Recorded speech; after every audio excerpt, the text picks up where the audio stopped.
Welcome to the Offshore Club's fun-filled, fact-filled, fast-paced, blockbuster podcast, Coffee with Carib Carter, coming to you exclusively from where the sun never sets on the good life at a great price.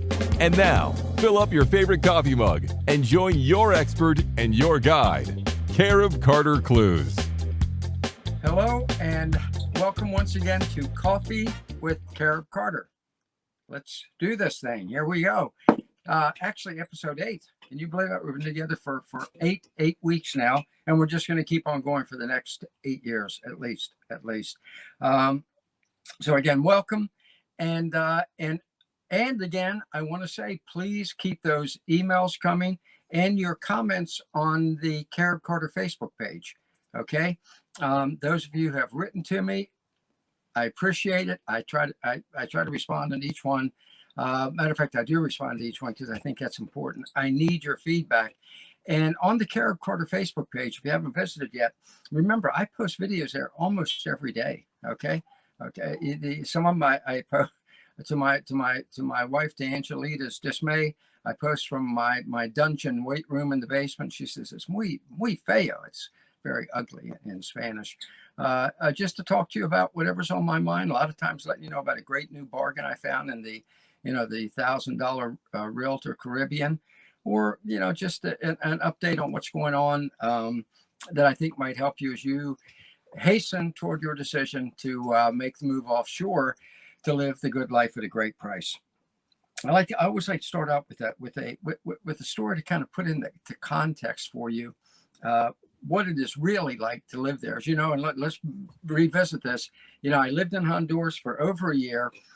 I'm back in the States now because my wife, who's Honduran, wants to get her American citizenship, so she'll have dual citizenship. But once she gets it, we're heading back, okay, either to Honduras or I hope Nicaragua, which I think right now, just FYI, I think is the best living environment and the best investment in Central America at this point. Great deals.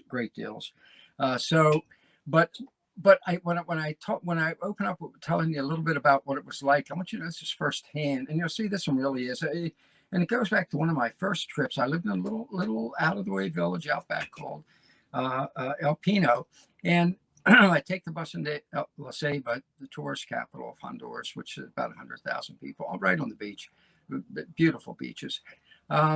And I'd usually get off the bus on the way back and walk the last mile or two, just because I enjoyed waving to the people and absorbing the lifestyle, because it's a very good and different and good lifestyle there. And one day, I was one of my first trips back and forth. I was walking by, and there was a soccer game going on. I could see it off the road a little ways. And I walked over, and it taught me a lesson about the resilience of these people that really kind of touched my soul. I walked over, and there was a big soccer game, and some of the little townspeople, Colonia, I can't remember the whole name of the town now. They were out there cheering for one team or another. I guess which ones their kids were on, obviously. And they were just these little kids. They could not have been 9, 10, 11, maybe 12 years old, up and down the field, running back and forth.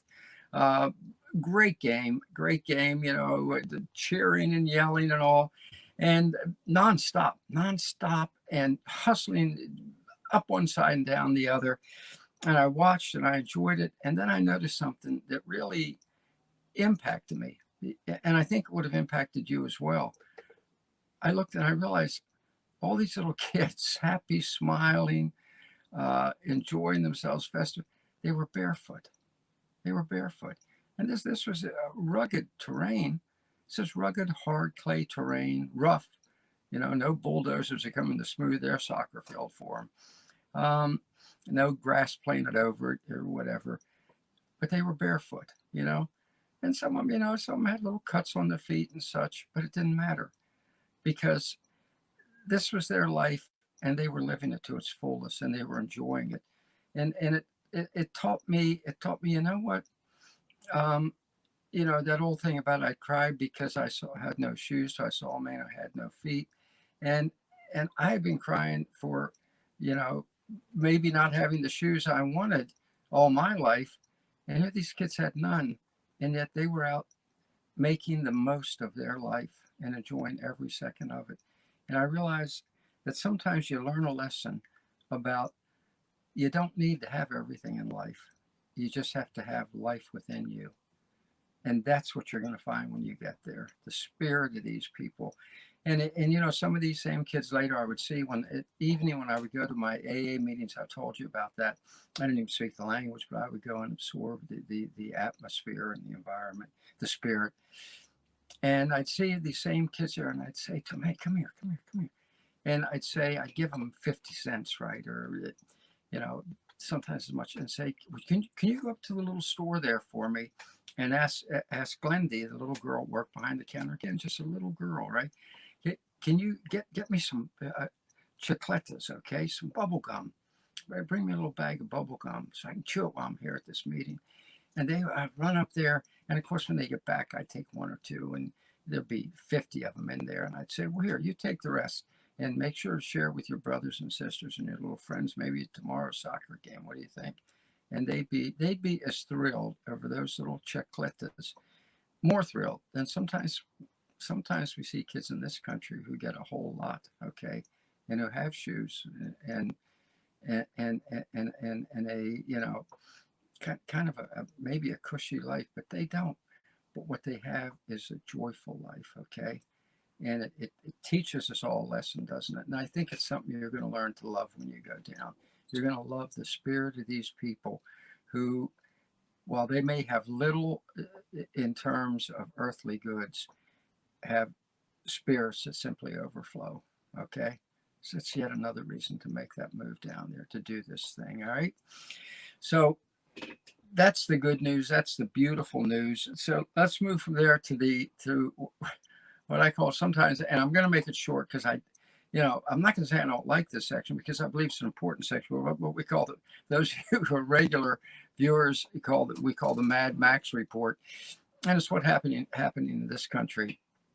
You know, we know now, and the reason I bring it up is not because Carter wants to badmouth America. No, trust me. As I said to somebody the other day, I feel like Ronald Reagan. You know, when people say, well, why would you want to leave the United States? And I feel like Ronald Reagan, with whom I worked, as you all know, for years when he was president. And Reagan one time was asked by Sam Donaldson, why'd you leave America? Why'd you leave the Democrat Party? And he said, Sam, I didn't leave the Democrat Party. The Democratic Party left me. And that's how I feel. And that's how I want you to feel. Never feel like you're deserting your country. Your country, you know, as the Mad Max report points out time and again, it is deserting you. Look, when you have a country where the corporate and government team up to try and dictate every move you make, the All-Star game, for God's sake. When I was a kid, I watched Mickey Mantle and Harmon Killebrew. Some of you are going, what's the Mickey Mantle and Harmon? Some of you are saying, oh, yeah. Great ball players and great guys. Warren Spahn winning this left-hand pitcher in baseball history, I believe, 363 victories. And they just were good, decent Americans who loved the game. I was a Baltimore kid raised on the streets of Baltimore. We jog over to Memorial Stadium in the evening. I know I'm reminiscing here a little bit, but bear with me a minute. You know, I'm old. Because after the fifth, my dad was a Methodist minister in Baltimore City, and after the fifth inning, you could go sit in the bleachers for a quarter. Yeah, that's right. I did say a quarter. And so we jog over and we plop down our quarter and go visit and watch all these great ball players and all. And you know what? I don't think it ever occurred to Brooks Robinson, Franks Robinson, Boog Powell, some of these names that some of you are shaking your head. Yeah, oh yeah, Jim Palmer, all Hall of Famers. I don't think it ever occurred to them to have said to me, Carter, if you don't do what we want and how you vote, we're not letting you come to the baseball game. Well, that's what they did, isn't it? That's where we are. That's where we are. They pulled the All-Star game for Atlanta because they wanted voter ID. They wanted when you go to vote that you make sure they know, I'm Carter Clues. Here's my driver's license, and I want to vote as Carter Clues. However, well, they don't want that. Now I want you to keep in mind, and this is important because this is why this is not the country you grew up in. So don't feel like you have to stay here and put up with this. All right, I'm going to say it. Crap. And it's the corporate and the politicians together, so it's not going to stop. So, but the corporate, the baseball teams, let me think now.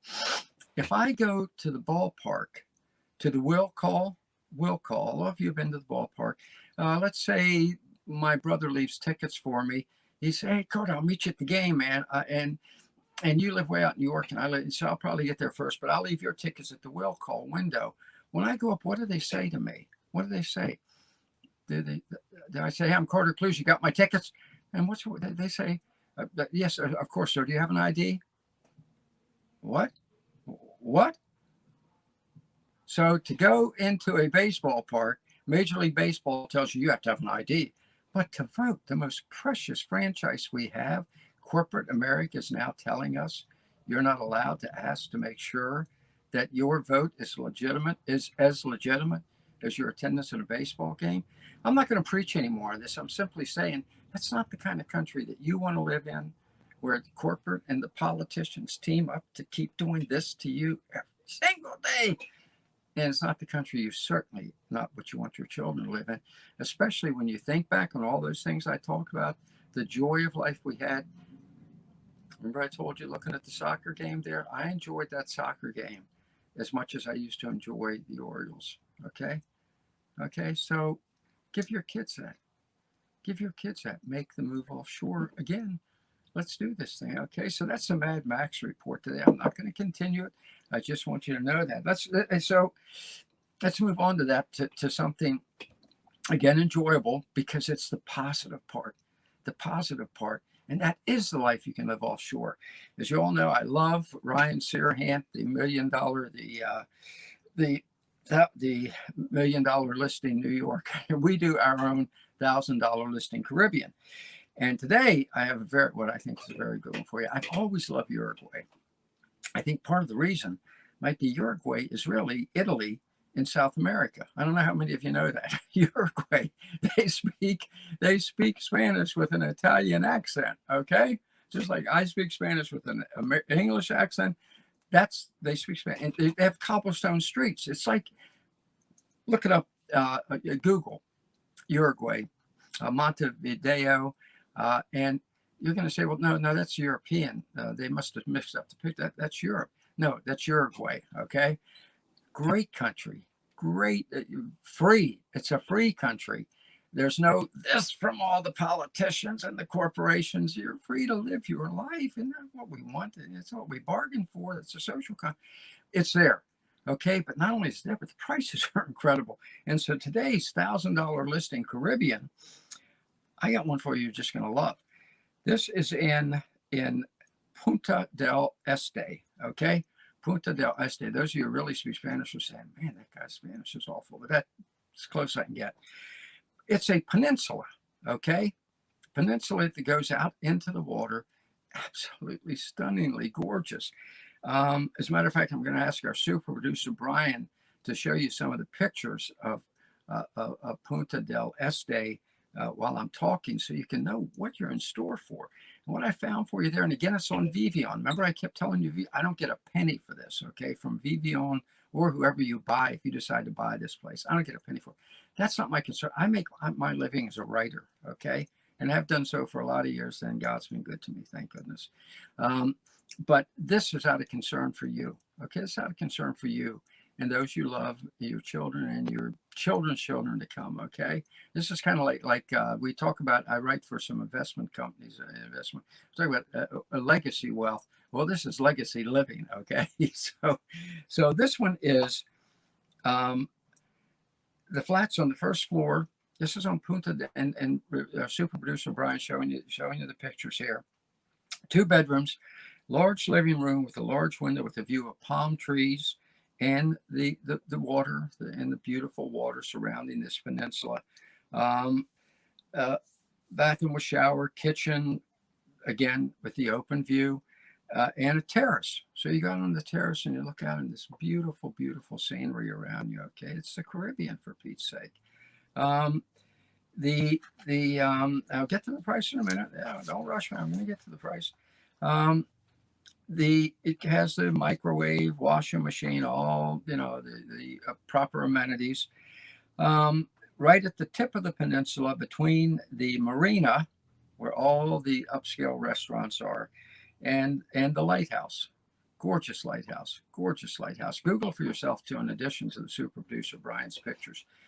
Google the Punta, let me get it right here, Punta del Este. So you see all these yourself. The lighthouse is just beautiful. And the nearest beach is only 150 meters away. Playa de los Ingleses. I think I pronounced that right. Only 150 miles away. And they're only 150 meters from the town shopping area. So it's perfect. It's just beautiful. It's gorgeous. 2-bedroom. The price, and this is essentially, this is almost beachfront property, folks. So it's just going to continue to escalate in price. The price for you right now, you know, have I got a deal for you? Have I got a deal for you? The price, $50,000. Yes, I did say $50,000. You're probably talking $500,000 at least in this country, okay, for anything near comparable. $50,000. Is that incredible? If you don't want to buy it to live there or as a vacation, $50,000, that's a great vacation. Buy it as an investment. Because, you know, as Mark Twain said, invest in property, they can't make more of it. Okay. So that is your $1,000 listing Caribbean for the day. And I urge you to go for it. Go for it. Take advantage of it. You cannot lose on this, and you will love living that life. Okay. I promise you. You're going to write me a thank you note one day, a thank you email saying thank you, Carter. But in the email, make sure to invite me down. Okay. So there you go. There is a Punta del Este. Grab it. It is. Let me give you the number so you can look it up yourself on Vivian. I always give you the number. Remember, if you go to Vivian, VIVIUN.com, and again, I don't get anything. I do get something for it. I get knowing that I'm helping my friends. Okay, that's what I get for it. I'm helping you live the good life at a great price and a better life than most people today can even possibly imagine. If you go to Vivian, VIVIUN.com, in the little upper left, it's a little tiny box. I don't know why they don't make it bigger, but they say location. Type in Uruguay, and then it'll take you to the page. It says property listings or rentals. Click on property listings. I'm going to give you explicit directions here. Maybe too much, but I don't want you to miss it. And I'm so bad on directions. People have to give me explicit directions.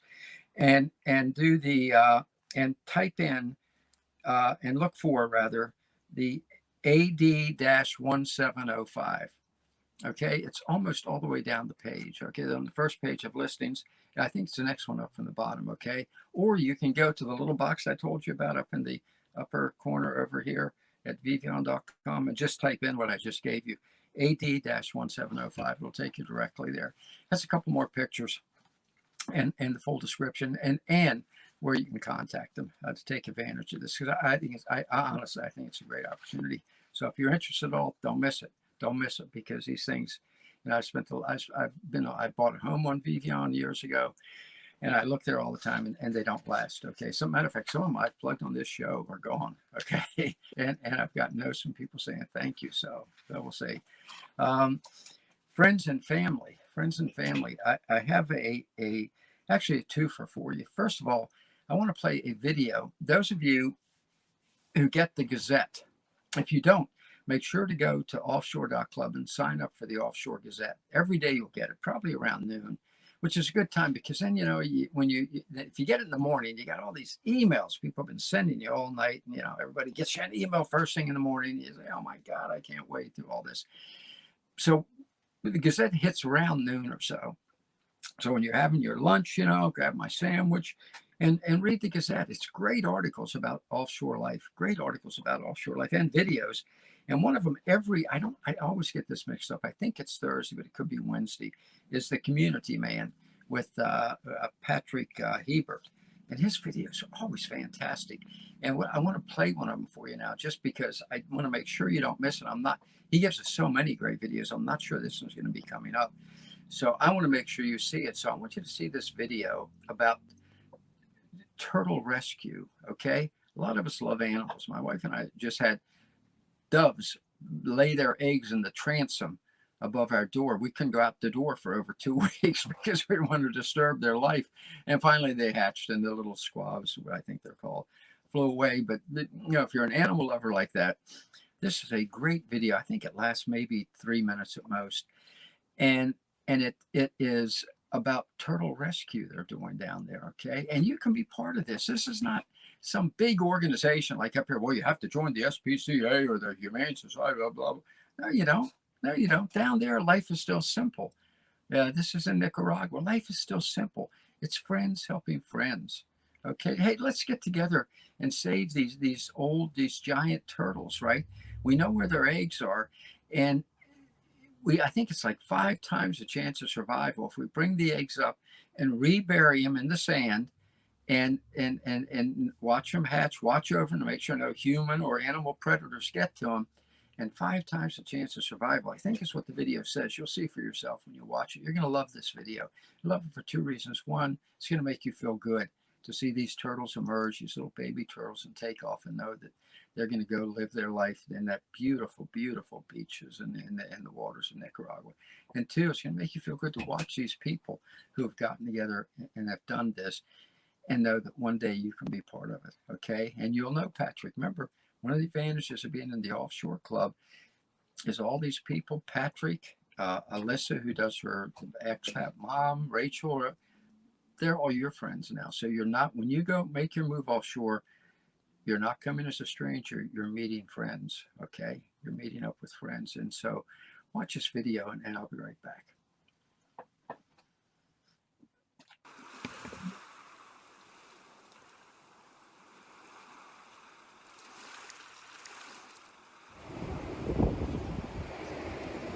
Leandro, the Eva community beach attendant, discovered a nest and called us over to collect them for the sanctuary.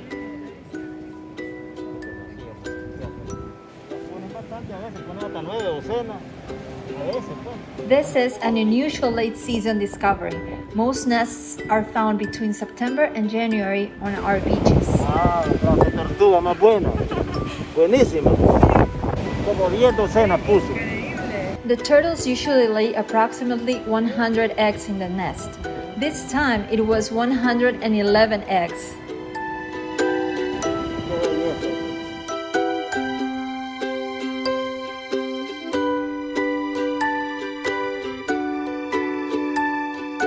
This is the turtle sanctuary. And we are digging a hole here in the turtle sanctuary to put the eggs. The sanctuary was being renovated because we thought it was the end of the laying season, but the turtles won't mind.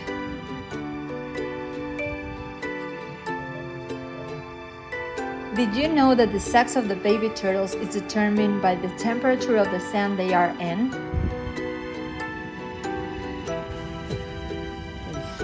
These are olive ridley giant sea turtle eggs. They are the size of a ping pong ball and have soft membrane shells. The eggs are very tough as they have to withstand the weight of being very deep in wet sand. Roughly 55 days later, the eggs hatch and we release the babies at sunset on the beach. This gives them the best chance for survival, which is as much as 20 times the survival rate of when they are left in the wild. Human poachers and predators have made many species of giant sea turtles endangered.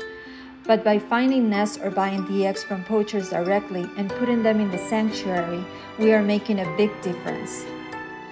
Thousands of baby turtles have been saved and released into the wild at Gran Pacifica, and we love your help.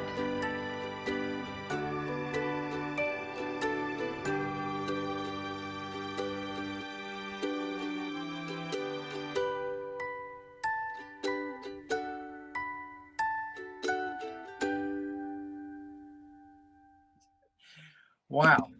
I'm sure you enjoyed that as much as I do. It's just, if you're a nature lover, if you love animals, let's put it that, if you love animals, to see something like that just warms your heart. And I love Patrick Ford. I love those people down there in Panama who did that and are doing that. And I love the fact that you can join them and do it as well and be part of that wonderful family of friends. Okay. So I urge you, take advantage. I said Panama, I meant Nicaragua. And so I urge you to join them in Nicaragua and become part of that. It's just so fulfilling. It's so fulfilling. It's part of the good life we tell you about. Now, folks, I have a real treat, It's a treat that actually began, I think maybe 40 years ago. Okay. And 40 years ago, when I met a gentleman named Jamesmanship, and James and I were in politics together in Washington. Okay. We both have reformed since, and have swept that from our record and cleansed our record. But we worked together in politics and fought the good fight, and we had lost track a little bit over the years until he contacted me and said, "I'm glad to see you doing all this Carib Carter stuff because I live in Lake Chapala, Mexico, right?" In Mexico. And as you know, I haven't talked to you much about Mexico because I don't know much about Mexico, right? I lived in Honduras. I've been to all the other countries in Central America. And so I asked James, as we got to talk about it, I realized he really is living the good life at a great price, as we say at the Offshore Club. And here on Coffee with Carib Carter. So I contacted James and we talked. It was wonderful, catching up on old times. Making excuses for our past behavior and politics. And I said, would you come on and just talk to people so they'll know firsthand from someone who's there and lives the life, what it's like living offshore in a country south of the border, because in my experience, it's pretty great, but you can talk to them firsthand. So please join me in welcoming my dear friend, Jamesmanship from Lake Chapala, right, James? Yes, that's correct. And you're there now.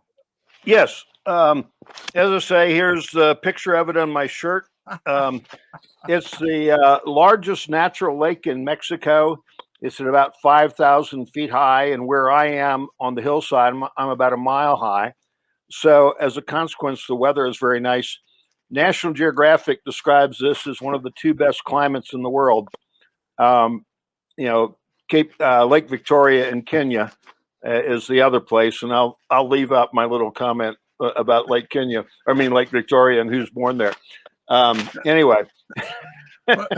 So tell us, we knew each other in politics, and how did you end up in Lake Chapala, Mexico? How'd you end up there?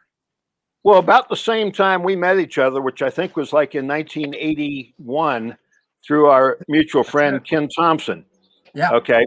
Great guy. And Ken Thompson was renting a room from me in a penthouse apartment in Roslyn, and he introduced me to you because he was, working with Senate Republicans and so forth. So with Senator Steve Sims, as I recall. Anyway, so then my mother and my stepfather lived in Houston, and an engineer in Houston at Lockheed NASA said, "Hey, you ought to take your RV down to Lake Chapala because it's the most beautiful place and wonderful weather." And so they brought their RV down here and they liked it, and they came back the next year. And the year after that, they bought a house. And the house is just like a half a block down the street from where I am now. They lived in the house from probably like at 1980 to 2009. And then my mother sold it, or people in her church sold it for her. And then she was in a condo, and then she was in a nursing home. And I came down in 2016 to basically rescue her from bad people in the church who were taking advantage of her. Right. And so I had been down here maybe 5 times before, and it was a nice place to visit, but I never really thought of living here because I was working, Right. And so when I came down here in 2016, I had her, she was in a nursing home, and I found that I could rent 2 condos, hire a husband-wife nurse team, and a housekeeper cook for about the same price as paying for her to be in a nursing home. Wow. And I said, Wow. I would rather have her in a home with nurses that I tell how to take care of her rather than a nursing home where she's got 12 other people to, compete with for the time. Right. I mean, the nursing home, one of them did a great job and two of them were so-so. Actually, one of the two was very bad, had a bad reputation. I took her out of that. So I came down here basically to rescue my mom. And I say it rescued me because when I got those two condos, I saw the price factors here that I could live so much less with my veterans disability income and live in a nice, two condos or a 3-bedroom house with a balcony overlooking the lake. Which do you prefer? I mean, either one. Excellent. Excellent. So you moved down there. And so what year did you actually settle in there and say, okay, I live here now? This is where I live now. Well, I would say, I came down in 2016 Right. in November, and I took my mom to the hospital in December for a pacemaker. And it probably wasn't until around the 1st of March when, I had to come back and re-intervene because I saw the people here were not really taking care of her. That was my job as a family member. There we And go. so Nobody can do as good a job as your own family. Absolutely. I'm with you. And I mean, I'm leaving out the fact that there was a Hillary superdelegate that my mother had trusted, and who was morally as bad as Hillary, but and she damn near. You're going to lose half our viewers here, Jim. I'm sorry. She damn near killed my mom. So I just, anyway. I'm with you. But so I intervened and got that taken care of. So. But she, once I came down here, basically around March 2017, it was shortly thereafter I started saying, wait a second, I got to look at a longer term solution than this having a nursing home where they don't do what I want. Right. Okay. So you were down there then, and what did you find the lifestyle was like? Once you settled in, I know your mother unfortunately did pass away, but you're still there. How long ago did she pass away? She passed away in January 2019 after 30 months of extended life and a great life. I got her healthy enough to take a trip up to DC for a trip down in memory lane to go to Washington, DC. She went to George Washington University. My father went to Naval Academy. And so we went to both those places. And we went out to West Virginia, up to Gettysburg and Amish country in Philadelphia and just all sorts of things, and down to Richmond. But part of that was that one of the best surgeons in America is at University of Virginia, and he practices in Richmond. So I wanted to take her there to be evaluated for heart valve surgery, and she wasn't a good candidate. Okay. So that didn't happen. About 8 months later, she died. Okay, so then you're down there, and tell us what life is like for you there, because I know you and I have talked about it, and it made me say I got to get my place down there. So tell me what life is like for you on a day-to-day basis living there. The price of everything, just the full scope and scan. Right. Well, I basically start by I have a Japanese Enagic water filter. And you probably do want to have a water filter or buy the big jugs. Well, why buy a big jug when you got better water, at your kitchen sink? And so I get alkaline water and fresh ground coffee, and I brew up a big pot of coffee. All right. Then I put cream in it, and sometimes I put brandy Alexander in it just to spruce it up some. But what I have for breakfast is a bowl of berries. All around the lake here, probably, I don't know the percentage, but I wouldn't be surprised if 50% or more of the berries that are sold in America come from right around this lakeside. So I can buy a quart of berries for 75 cents to $1.25. Okay, that would cost me $12 to $15 in the grocery store in the States. And they wouldn't be fresh. Yeah. No, they wouldn't be fresh. Right. And so I eat fresh berries sitting on my balcony overlooking the lake, drinking coffee each morning. So that's the start of my day. Okay. All right. And then I can go to this fruiteria, fruit and vegetable store. And I went there yesterday and I basically bought for two, but I spent, normally for me, I can buy for 200 pesos. I spent 270 this time or something like that. But normally for about $10, I can buy enough tomatoes, onions, grapes, bananas, and a kilo of eggs, which is about 18 eggs for $10. Okay. Well, I make huevos mexicanos. So I chop up the almost like a salsa in the scrambled eggs with cream and magic water, makes it very light. And that's kind of like my brunch, which I have anywhere from 11 o'clock to 2 o'clock in the afternoon. And that's really so much that a lot of times I don't even eat dinner. If I go out for dinner, it's really for the entertainment of being with other people rather than needing it. If you looked at my stomach waistline, you'd say, yeah, that's for sure. Anyway. It's good to be healthy. So that what you just described for about $10 or so probably would have cost 20 or 30 in an American grocery store nowadays, especially with the prices skyrocketing the way they are now.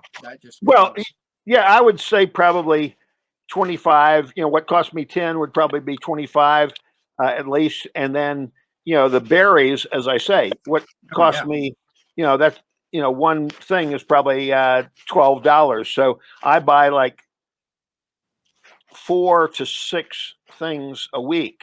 So that's like $6 or $8.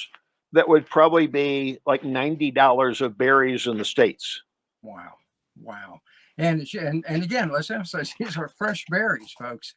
This is right. The flavors locked in. They're fresh from the vine. Let me ask you, what about the living quarters? What about living quarters? I mean, we know how expensive it is now to rent an apartment up here, and again, going up. What do you see the cost of living there? Well, one of the things I do here, I actually got to a place where I rented 3 condos, in large part so that out of a 4 condo thing, I could maintain security and so forth like that. Not against the Mexicans, but against this American that I was telling you about. But right. Anyway, so I was able to get a 3-bedroom, 2-bath condo with a front and back porch, balcony, front and back balcony, laundry room, dining room, kitchen, for $450 a month. I eventually rented 3 of them, and then I decided, I was going to have it so my nurses made some extra money, but they didn't take the initiative to do that. So I started doing Airbnb. Well, I started making enough with Airbnb with the 3rd condo to almost pay for all 3. Wow. Okay. And so, you have to be careful about the contract. Sometimes some places allow it, some places don't. The places I have gone have allowed it. Okay.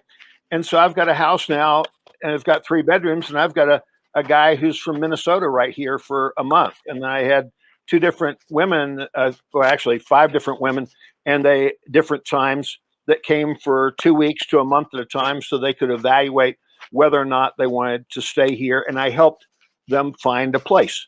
So I've helped 3 or 4 people find houses down here by coming to my Airbnb. And I make it a very, price effective visit. So, if somebody stays for a month, they get it 49% off the daily rate. Okay, so let's right now. Can you tell people who might want to come down there and look with an idea to either visiting or eventually staying, how can they get hold of you to help them? Well, go to Airbnb and look up Grand Gazebo Getaway. Okay, that's my name for my house here. And the reason is because the living room, dining room, it's a great room. It has arched, kind of like you see over here, arched windows. And so it looks like a gazebo. Yeah. And so that's the name I have given it to. And, sometimes I play Sound of Music where, the 2 young lovers run into the gazebo when it's raining, so. What about the I remember one time you told me that great rooms is like half the size of a football field or something. Yeah, basketball A field. basketball court. There we go. Okay. You So know, it's huge. it's And probably about two-thirds the size of a basketball court, and it's got a high ceiling. And so when I first came in, I said, well, I wonder if I should put up a basketball court here. But instead, I put up a full-length picture of my mom from age 16. nice, nice. What do you pay? What do you pay now? You said that 5 years ago it was $450. What do you pay now for rent? Well, this is a different situation. Somebody else bought those condos and decided to renovate them for a year. And I think those are now selling, renting for $850 or something like that. A lot of people are renting around $7, for 2-bedroom condos, two baths. I would say that's around $650 to $800 now. Okay. Now I have a house with 3 bedrooms and 3 baths, big backyard, lemon tree, avocado tree, banana trees, and then a front balcony. And I'm paying $600 a month for that. Wow. So people can find bargains like that if they come down and look for them. That's the bottom line. Right. Now, what I did, see, I didn't work through a realtor. I went to the bulletin board outside the grocery store and found this on the bulletin board. That's oftentimes where you find the better deals. Fantastic. How about, so if you came down here and stayed with me, I could point out some different things, but I'd say go and check the Walmart bulletin board, the Super Lake bulletin board, Poncho's bulletin board, and see what you can find, contact them, and then go from there. And find a great price. What about, I know I can't keep you from ever because you've got to get back to your relaxing life. So what is that you're drinking? Is that a beverage some of us might, George, or just water?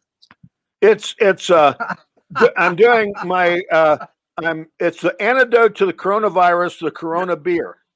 And so I'm totally immune to the coronavirus because I take my daily portion of the antidote by oral injection.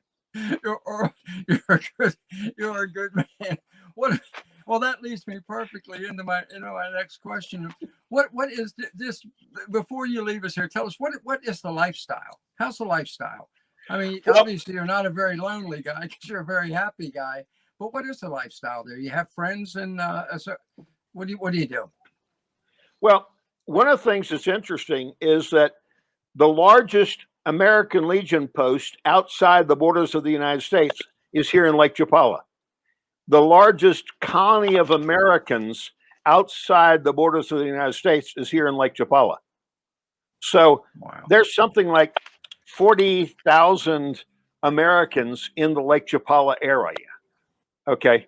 Now, the population of the area, and some of these are snowbirds, so it's kind of like sometimes they're here for half the year or 3 months out of the year. So the population you got to sort of interpret.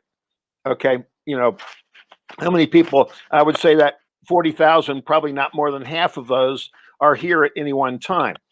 But you got the population here that's probably the Mexican population that's probably say 50,000. So the point is probably about every 1 out of 3 Mexicans speaks English.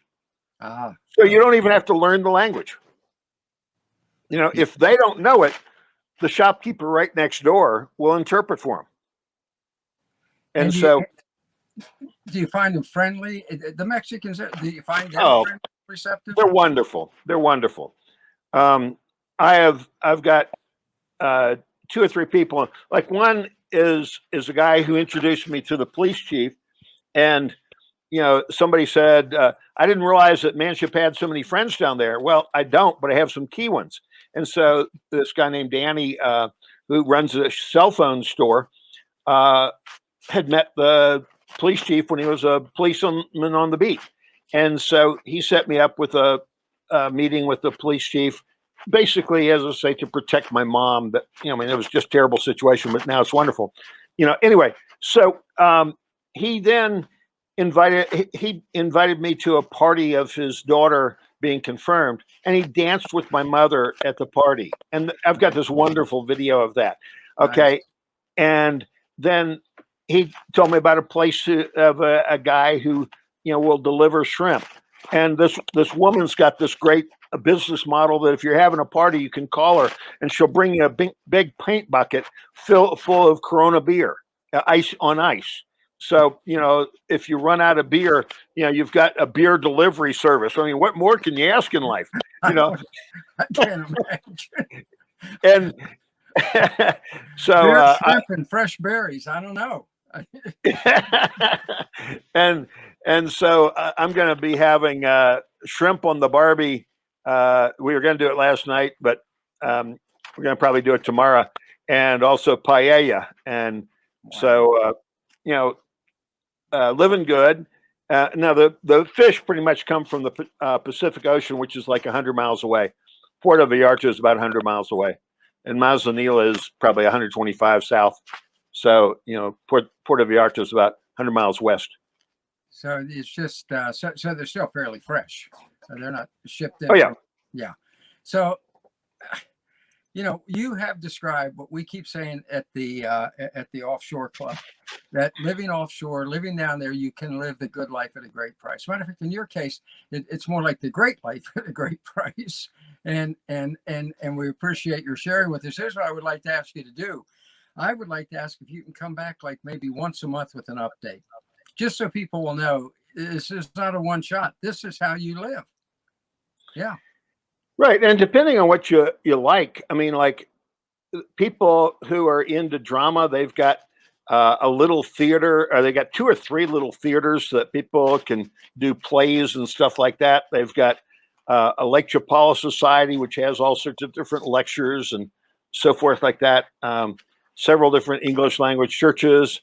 They've got, English language orchestra, though I didn't know music was in language, but anyway, it's just there's a very vibrant community, and I probably split my time probably 60% with English and 40% with Mexican.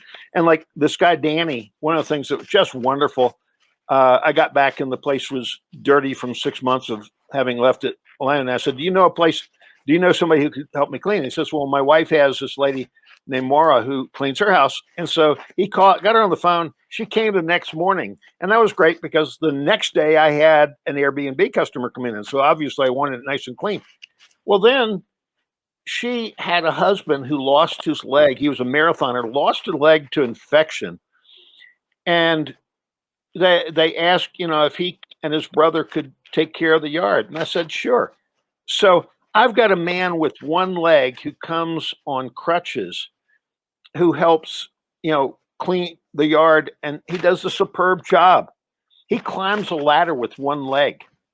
But then what was so neat is I had bought a hands-free walker for my mother so she could walk her dog, with her hands free. I bought her a dog right before she passed away for Christmas in 2018. I gave that to him, and now he can do things around the house, and he got a job as a painter because the thing holds him up around the waist. And so he's got his hands free to be able to paint the ceiling in a house. So, it's just, he's a very impressive man. So it's almost like I've adopted a family. They come on Mondays, and they come with husband, wife, teenage daughter, and 2 little kids just come and play in the backyard. And it's just great. And what they're doing leads me to one last question. If a person could, let's say, had some sort of residual income of $2,000 a month, could they live well on that down there? I live on about $1,600 a month. Fantastic. All right, James. Yeah, that doesn't count. That doesn't count Airbnb incomes and various other things. But my Navy disability and now Social Security amounts up to about that. Not much, but it's more than enough to live on. Fantastic. Jamesmanship, thank you very, very much. You are, as usual, as you've always been, delightful. And if it's all right with you, let's try and do this once a month. What do you think? That sounds great.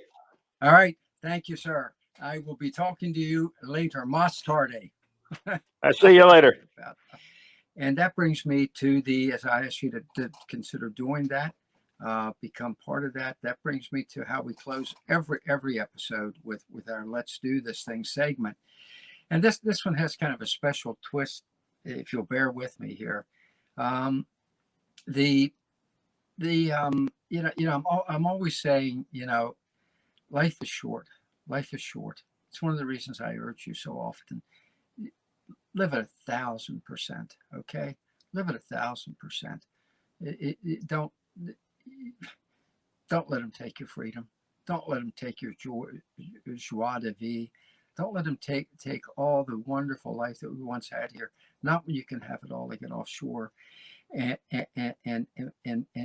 build, reclaim anew what's been taken here, and it's going to continue to be taken. But we already talked about it, Mad Max. So let's. It really was driven home to me why this is so important. Maybe why it's so important to me to get it across to you. Why I take it so personally to get this message. We just lost the day before yesterday my sister-in-law. Okay, incredible person, and she'd really seized onto life. Okay, she had seized onto life. When I first met her, my brother first married her. She, her life had average life, but then she decided she wanted much more. And my brother was a very successful film video producer, and she entered into that realm. No experience, but she did it. She had the courage to do this thing, and she became then a very successful film video producer. Okay, it just to me incredible courage and commitment. And then when she finished that, and Vince decided that he had finished with his business. For the last 10 years of her life, she ran in Baltimore City, very tough place to do anything, had a center for pregnancy concerns where she helped young women who were being pressured by society to abort their children. Okay, now if you're pro-abortion, that's have at it. You and God can hash that out on Judgment Day. Okay, you two hash that out on Judgment Day. But she saved 10 years committing her life to that. Tremendous courage. Became the director of the center and reached out, opened up 4 new centers all across that city, and day after day would help those children, help those young people, save those babies. And then a month ago, she got pancreatic cancer. A month ago. And we lost her the night before last. Okay. Horrible death. And the last time I saw her, almost unrecognizable from the weight loss, and she was still fighting, and she just shook her head like she wasn't giving up. She didn't surrender. She didn't become meek. She just shook her head like, no, we're not going there. But unfortunately, it did. But as I said to my brother, the cancer may have killed her, but in dying, she killed the cancer, okay? So she did get the last laugh here. She could have, a lot of people can survive cancer, but folks, it can't survive you. So always keep that in mind, all right? And that's why we keep fighting. That's why, as I spent that last day with her at the hospice, and I thought, Dylan Thomas was right. Don't go gently into that good night. Don't go gently. Rage against the dying of the light. And that's part of what this whole thing with the Offshore Club is about, okay? That's part of what this is about. This is your life. Don't go gently into that good night. Fight for everything there is there. And part of that is there's opportunity waiting offshore for you. There's new life. There's vigor. There's getting rid of the boredom that's set in here now. I'm sorry, but the oppression that is set in. Imagine being able to breathe and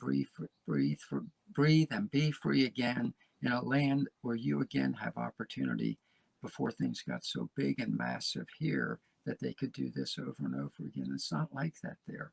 I'm not saying that the politicians in Central America wouldn't like to, but they can't. They don't have the money. They don't have the FBI, the CIA, the DA, this or that, the IRS, everybody cracking. It's not there. So you're free again. You're free again to live a life, okay? And I always tell people, why do I keep pushing? Why? Because, years ago I read, if you can't fly, run. If you can't run, walk. If you can't walk, crawl. But keep moving forward, okay? Just keep moving forward. Seize the moment. Carpe diem. Get out there and get all the gusto you can, okay? Get all the gusto you can. And then when the end finally comes, at least you'll know, as you look around you, look at James down there in that beautiful Lake Chapala, you in Nicaragua helping those turtles achieve, live their lives, Honduras, wherever, you'll know you have lived life to its fullest. When freedom ebbed here, you went to the flow, okay? And that's what I want for you. That's what I want for you. And that's why every week, I give you this look, see? That's it. Remember, it's not you alone, it's us together. So let's do this thing. And that's a wrap. Thanks for joining us at the Offshore Club. For more information on the Offshore Club or to contact Carib Carter, visit www.offshore.club today. www.offshore.club. That's www.offshore.club. See you next time at the Offshore Club.